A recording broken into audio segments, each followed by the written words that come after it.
Thursday, everyone. Well, the week is just flying by, and you are locked to the Sportsline Podcast here on CHCH. Certainly appreciate you checking us out. I'm Bubba O'Neill.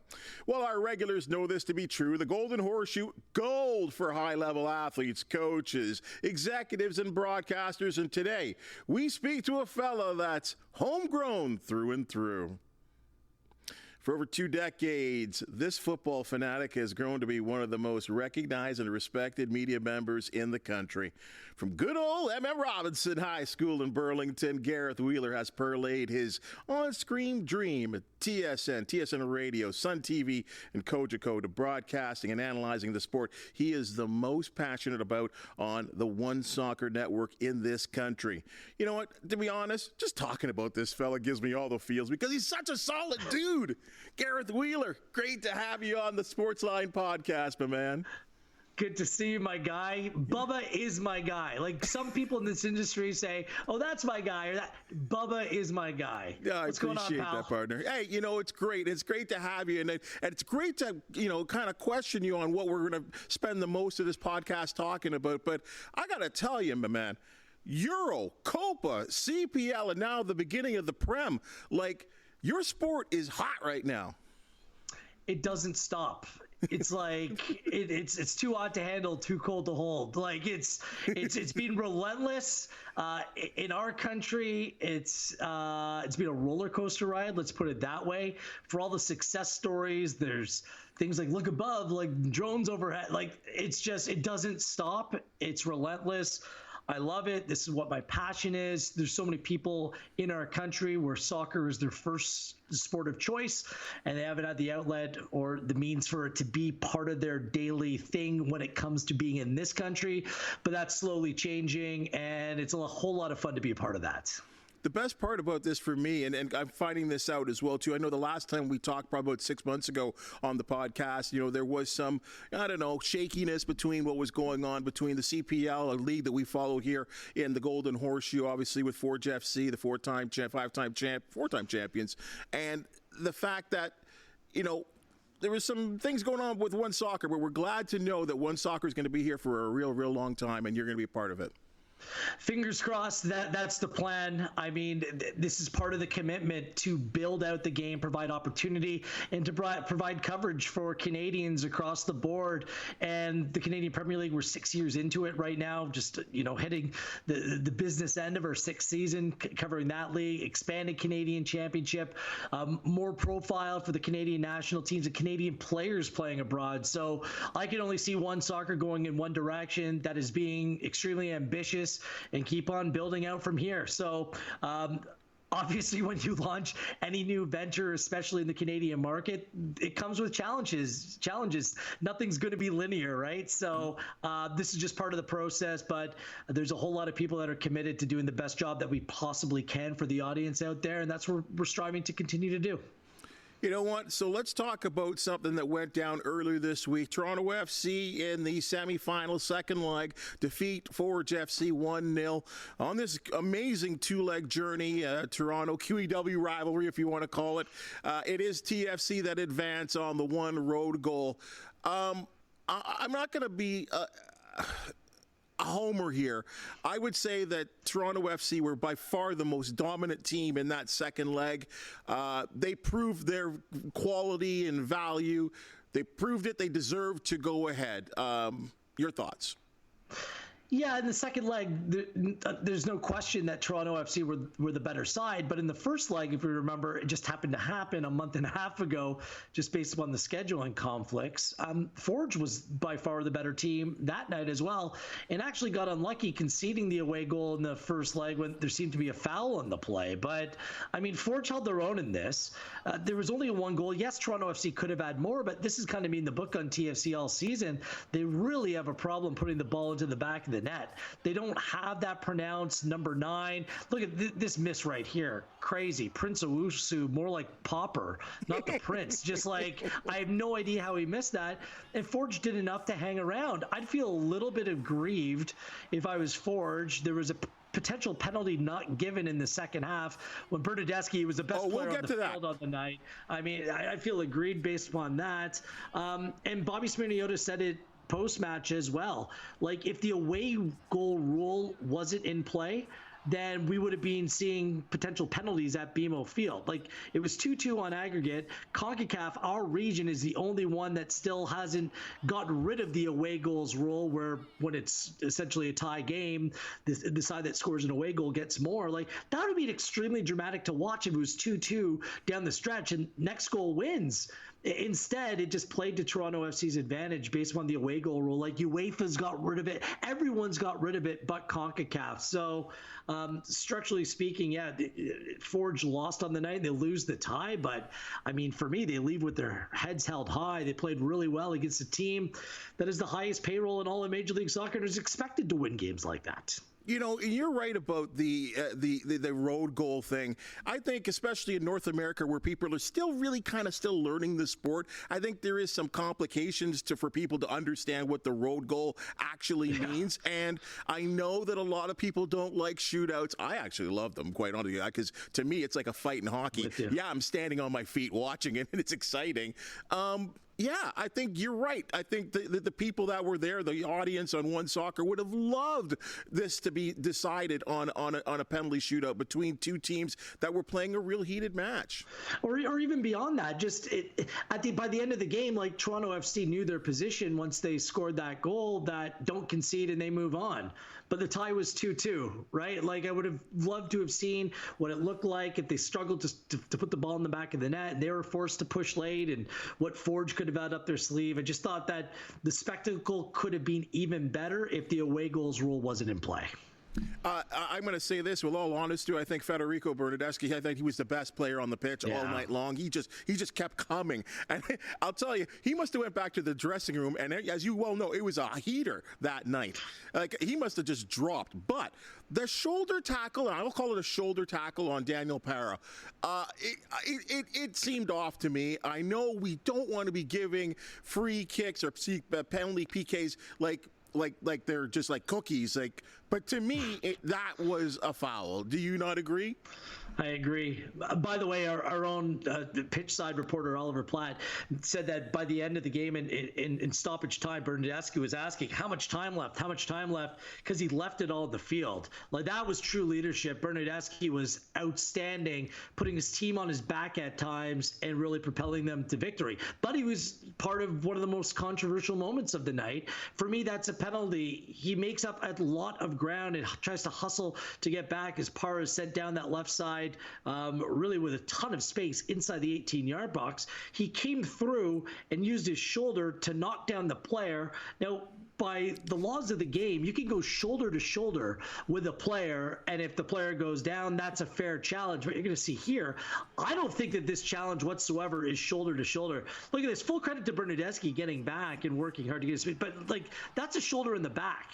Like, that's a shoulder into the number 7 on the back of Parra's kit. For me, pushed over the player, didn't come anywhere close to the ball. This is not fair shoulder-to-shoulder contact because it was shoulder to back. For me, that 10 out of 10 times, that is a pen, and that turned out to be the difference in this tie. If Forge ends up, making the penalty, then perhaps we're telling a different story here today. Well, and it was at least an opportunity there, because I always feel like and I know we talk about advantage a lot of the time. I thought Parra was gone. And I give Bernardeschi all kinds of credit to still have the pace at that time of the game to catch Parra. But, and I don't mind a rub out either, but just like you said, tough call. It's the way the game has gone, Bubs, it's like the slightest touch, if it's like foot to foot or foot to ankle, like there might be a graze, that's a penalty, but you can barge through a player like that and it's not, it doesn't make a whole lot of sense to me. With that said, I thought this was a heated affair. And I think, we always talk about, especially this time of the year, Labor Day, you well know about the Argonauts and Tiger Cats and how long that rivalry has been going on and how heated it can be. We've seen over the years players ejected, fights on the football field. Now, I don't know if we saw a fight on the pitch the other night, but boy, what was going on between Badabanga and Insigne? What was going on there? It's a great question. I'm not sure who will tell you the right answer, though. The thing with the rivalry, like between the Argos and the Ticats, I mean, this has been brewing for a century. Like, this is very new. This is just the third time that these two teams have ever met one another. Insigne pushes off Badibanga, like you're seeing right here, and Benny Badibanga not backing down. That's a clean challenge. Yes. Insigne took exception, got into his face, and ends up pulling the player's beard.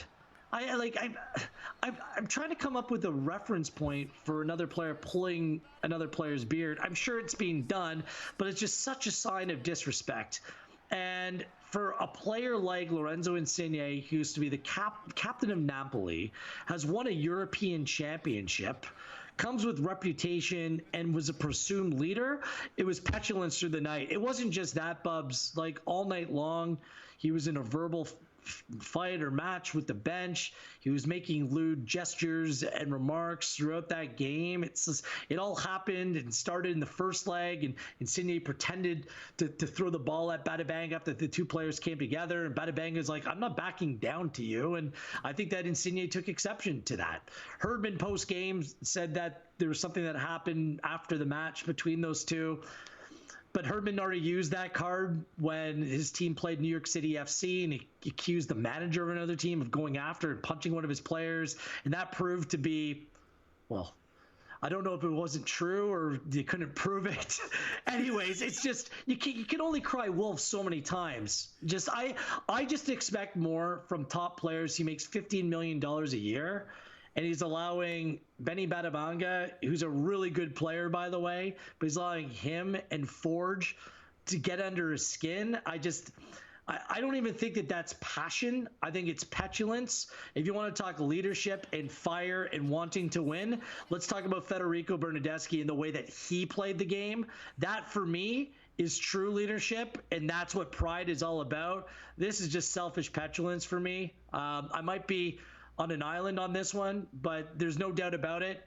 Insigne has been a letdown since he was signed to an outrageously large contract by Toronto FC. I don't think it's any secret. If they could have got out of that contract last summer, they would have. I think that it is a relationship based upon, well, it's not even convenience. It has to be with that contract. You cannot move that anywhere else in world football today. So they're going to have to deal with Lorenzo Insigne for the duration of this contract, whatever that looks like, the good, the bad, and indifferent, because he can be a good player. Like, it's not as if this guy's like a complete bum. Like, he's a good player. But since he's been at Toronto FC, it's been about other stuff and not his actual game on the field, which has truly made headlines, and that is disappointing and is one of the many reasons why Toronto FC are where they are today, which is nowhere near where they want or expect to be. Well, Gareth, riddle me this here. For a player like Insigne that's been Italian national, played at the highest level in Italy, as you said, getting paid a lot of money to play in the MLS, did he? I mean, I agree with you. To pull someone's beard, man to man, woman to woman. That's no respect there. You're not showing any respect. But does it have to do because in his mind, I've played in Italy, I've played at this, I'm one of the leaders in the MLS, and I'm playing a CPL team. Do you think that's in his brain? Maybe. I don't want to assume what he's thinking. All I know is that he entered a Toronto FC environment, one that was in flux, one that was in great need of leadership, and one where he's really been able to get away with whatever he wants. Whatever he's asked for, it's like, okay, how high or how many or how much? He's just been given everything. And when you come to a new league and you come with the resume like him, but I'd hope that the experiences that he's experienced here would humble an individual. He's dealt with personal tragedy as well, which I'm very sympathetic to, but this is nothing to do with that. This is a very good player who is 100% underachieved with Toronto FC thus far. Some of it is based upon the surroundings. For me, just as a club, like, it just all needs to be better. The leadership that you show and the way they play from Bernardeschi, guys like Jonathan Osorio, Richie Larea, there are players there, but there's just not enough right now. And in moments like that, again, maybe I'm on an island on this. I just expect more and better from a player like Insigne, but quite frankly. I watched as much of the tape as I could. You were at BMO Field. I was in studio. You're in the studio. Okay. So you saw as much as I saw, and maybe you spoke to people that were at the match. Did John Herdman not shake Bobby Smirniotis' hand? Like, was there no handshake between the two managers? And why would that be? Because it appeared that Herdman, at the final whistle, ran off the field towards his players, which I can understand in victory. I can understand that. And then I saw Bobby Smirniotis on the field at one time talking to Toronto FC players, and then Herdman was kind of in that same area and then ran away again. So, they shook hands after the first leg. Well, okay, so I called it a frosty handshake at that time. I had to ask colleagues and people around because, I mean, our directors and producers do a great job. They cut to the coach's handshake right away after the first match. I'll call it frosty at best. And there was some debate of whether they would. I don't think that this was coming from Bobby Smirniotis' side.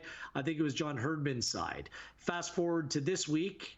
On the weekend, a story was written by Josh Cloak of The Athletic, documented that sources said that there were drones flying outside of Tim Hortons Field before Forge's training session ahead of the first leg against Toronto FC. That report was published. We all understand how John Herdman has been implicated in the droning scandal about the Canadian national teams, past and present. And I'm not sure if that story might have affected the way that he proceeded post-match. For me, it's table stakes. You go and shake the other manager's hand post-match, even if you don't like him, even if you don't see it eye to eye, even if there's history. It doesn't matter. It's about the game and sportsmanship at that time. John Herdman elected not to shake the hand of Bobby Smirniotis for whatever reason. Someone will have to ask him why he didn't. It's also worthwhile bringing up that Bobby Smirniotis was interviewing for the Toronto FC job that John Herdman inevitably got. And Smirniotis' name, because he's received a lot of praise and deservedly so for his work with Forge, was linked to the Canada men's national team job as well. So I don't know if there's some like paranoia, mistrust. I don't know, because you can have a healthy rivalry, which this is becoming, without that kind of thing. I don't know. Like it's just part of the chaos that seemingly they're thriving on right now, or wanting to thrive on right now. It's just you just can't run hot that way, and especially when you're being implicated in things like a drone scandal, and this incident with New York City FC at the beginning. It's like, I don't know. If I was to give him advice, I'd be like, just go about your normal business. Just no need to bring undue attention to you. All he needed to do, he doesn't even have to look the man in the eye. He just needs to shake his hand post-match. But the fact that he made a point to run away rather than to engage, it just, I guess, again, this is an MLS side that spends millions and millions and millions. He's a staff of like 20, maybe even more people.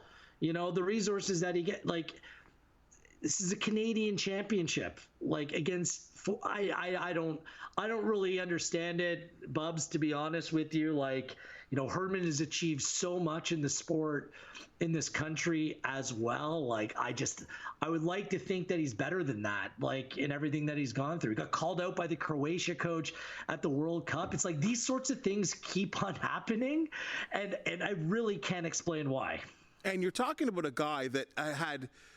You know, and Christine St. Clair brought it on, like even in her days of playing. This guy was beloved, and he became a beloved. I'm going to go as far. There was a love affair with John Herdman, you know, and then when the expectations and what he did and having the men play in the World, like this guy was looked at in high praise in a lot of places, and I feel like that luster is lost. Well, we'll see. I still think that he's loved in a lot of places, and deservedly so. We brought Canada to their first World Cup that they've qualified for since 1986, and the work that he put in and the spirit, like he represented everything that Canadian sports fans loved. And he's obviously a great speaker and a phenomenal motivator. Like, you're absolutely right. The country fell in love with him, and I still think that a lot of people are. The problem is right now, it's all this little stuff, and the fact that when you manage a club, there's going to be other clubs that don't like you based upon your affiliation. There's things like that that come into play. The kicker is the drone scandal, right? Like, this is a difficult one, and he looked stressed out to me when you heard him speak in the build-up and post-match as well. And it'd be shocking if it wasn't affecting him right now, because, a dear colleague, like his relationship with Bev Priestman, I mean, he gave her first job. He brought her to New Zealand. He brought her to Canada. She took over the national team program for him. They're the same agent. Like, they were neighbors in British Columbia. Like, there's a relationship there. And to see what happened with her suspended from football for a year, and then he's being drawn into this and implicated based upon reports and stories and what that might look like, that's where the legacy and the perception thing can really change. I still think he's exceptionally popular, and for good reason, but we'll see how this plays out. Like, I have no idea how this is going to play out, but at a time like this, when there's going to be more eyeballs on you and everything that you do, if I was giving you advice, I'd just like proceed with caution, do everything with your head above the water, be good to people, and and hopefully the situation takes care of itself, and you're found to be not involved with some of the accusations that have been put forward. So I hope it all works out for him, to be honest with you, but we'll have to see. I feel like there's more chapters to be written here. I really do want to move on, but because I see you as someone that knows this sport inside out. You played the game at a high level, and I now have to ask you this question: there's that old saying, if you ain't cheating, you're not trying, right? But like, is drone usage an acceptable or a used way? Like, is this actually happening? And because when it all came up, everyone was laughing at it. But like, who's using a drone? Like, because you could sit there and you say, okay, well, maybe with football, you can see formations. You can see, there's so much you can watch in a football. I say American football, if you were spying with a drone, formations, what they do on third down, all that kind of stuff. Is this an acceptable sort of thing in soccer? It's not acceptable. I mean, managers and people try to circumvent rules or blur the lines, what have you. But if this is something systematic, which is being reported that it has been, then there's no way that that's acceptable. What can you gain? Well, you can learn what players the day before matches. Match day -1 is generally when teams go through their walkthrough.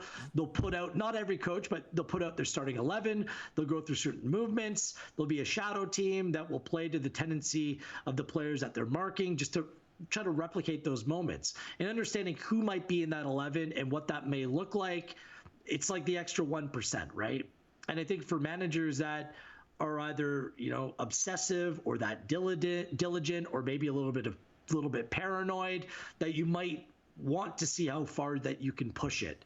But when it goes unchecked, that's when the issue is. I think if a lot of this stuff came out during World Cup qualifying or the Gold Cup or something like that, it wouldn't have been as big of a deal. But the fact that this played out the Olympics, I mean, and Bubs, come on, we know what, fair play and sportsmanship is supposed to mean when it comes to the Olympic Games. It just opened a can of worms where any sort of systematic, blurring of the lines or droning your spine, whatever it may turn out to be, it's just completely frowned upon. And it's put a lot of people in vulnerable places. Yeah, especially in a country where it's illegal to use a drone. Like, it just didn't make sense. CPL now, just final question. And by the way, like, I was told, and it's being reported, that the women's team requested to the COC that they were allowed to bring their drones with them to France, and they were told no because of the rules and because of the restricted airspace, and they brought them anyways.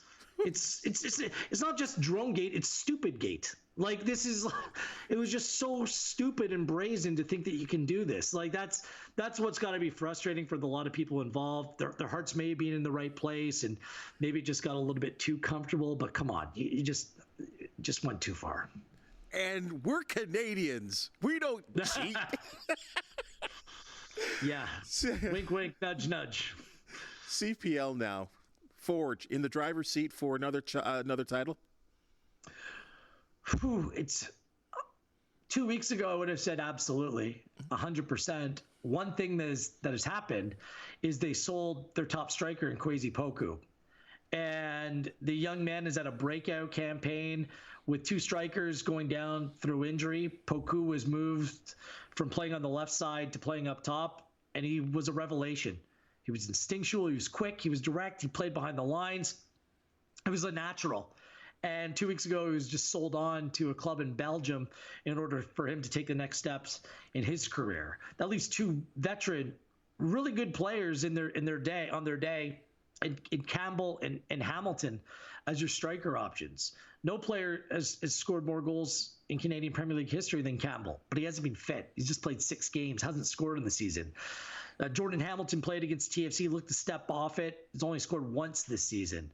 Without that number 9 in a league where other teams have a pretty good one of those two players are going to have to step up. Like, there's championship pedigree. There's really good stories that emerge on this team. Malcolm Duncan, the right back, has been standout to me. Matusala, that's a center back that can absolutely take his game to the next level, wherever that may be. Borges, Batibanga, Chouanier, Becker. I mean, these are proven winners in this team, and they have all the markings of a championship team. But are they missing that number 9? One of Campbell or Hamilton needs to step up. If they do, then Forge will be very difficult to beat. And what they did in net as well, too, not having Tristan Henry and then, being just as fine in the goalkeeper position, what I thought was a surprise to me early in the season, but it seemingly worked out. Yeah, Kalanga was dealing with a little bit of an injury issue, but Khalil had just stepped in, and he was outstanding against Toronto FC on Tuesday night and played 3 games before that, and I don't think he conceded a goal in the process. So, yeah, I mean, 2 really good options. That's what a system and a structure is all about. Like the partnerships, the pipeline from Sigma onwards through the Forge pipeline. There's the ability to recognize talent and then help make it better. Like they grow it. And they've had fewer changes, fewer players that have played for Forge than any other CPL team because there's just consistency there. And they stick with one another and they play. They understand the demands of Bobby Smirniotis, and it's a large reason why they've been so successful over the course of the last 5+ years. You personally probably had a high water moment back in the spring when Manchester United beat Manchester City in the FA Cup final, which was a shocker. It's a good moment. Good moment, I'm sure, for you. But I'm going to say this. I don't think I'm the only one saying it. I don't see Manchester United winning the Prem this year. Thanks, There's Bubs. a good chance that Manchester City, and Arsenal are probably I would think they're the prohibitive favorites. I think it's fair to say. Manchester, there's never been, 4 titles in a row is never seen before. But a drive for 5, can it be done? It can be. I think that City are the best team in the Premier League. Again, Pep Guardiola is an absolute genius, but they have 115 charges looming over their head, and it sounds like the trial or the decisions or what that process is going to play out during this season. I just don't know where that may end up. Whether any sort of punishment, if they're proven guilty, would be retroactive, what it would look like for this group going forward. That's really the only thing that can stop this City team. They're a juggernaut. They're well built. They have the best manager in the game. And as a United supporter, it hurts me to acknowledge that. But they are that good. Never mind Erling Haaland, who's a goal-scoring machine up top. What a start. Rodri, for me, is the best player in football, a central midfield player. very good defensive midfield player, but can contribute in this system going forward as well. It's just, they're very, very good. I think that Arsenal are going to be better this year. I'm not sure if they have enough attacking prowess to get over the line, but their back four is the best in the Premier League by far. They're going to be difficult to score on every week. It's just breaking down Arsenal is going to be a pain in the you-know-what. So, but there's a lot of good teams in the Premier League this year. I consider Manchester United one of them. Are they great? No. But are they good? Are they capable on their day of beating a City or a Liverpool or an Arsenal? Yes. But for Manchester United this season, it was about getting the new ownership led by the Ineos Group in play. They made smart signings at prices that make sense this time around. For me, collectively, what's happened and transpired in the last 8 months, it's been a reset for Manchester United. They're still not there. I look for next season to kind of show what they're actually all about. But I think this season is about getting aligned and on right track and making progress. Hopefully you win a trophy and get back into the Champions League. But you're right, they won't win the Premier League. City probably, Arsenal maybe, Liverpool an outside chance. That's about as far as I'd go. I love what City did, and I don't know how they worked that out and what happened with Barcelona. But bringing back Gundogan too, what an addition! And you talk about just an addition in there with Rodri, how that's going to work out once he gets up and back into what I call pep shape, right? And on getting back to that, getting the Barcelona system out of him and back into Manchester City groove. What a move of aces, I think, for City. Wow.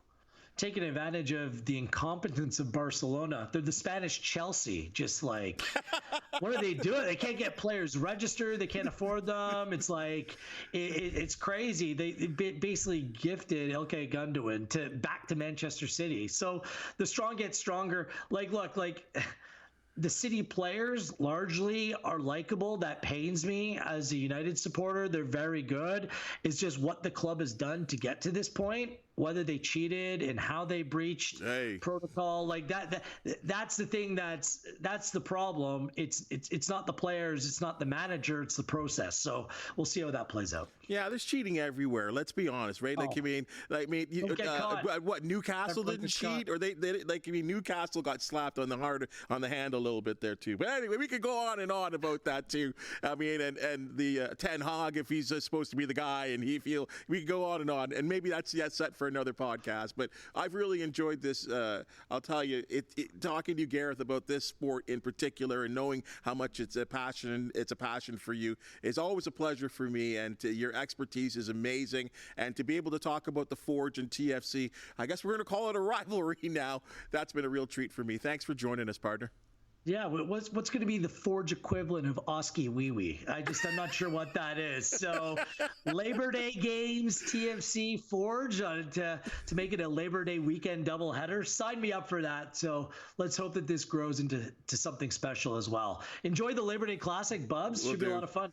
All right. Appreciate your time, partner. Well, that's the Sportsline Podcast for the day. And if you've just seen and heard, we love talking sports. A little footy talk today. If you do know of an athlete, team, or event to promote, the Sportsline Podcast, you want to hear from you. Please hit the thumbs up, like, and subscribe button. And if you do have something to say, we want your comments. For the wonderful people that make the Sportsline Podcast possible, thank you so very much. And we'll speak to you tomorrow.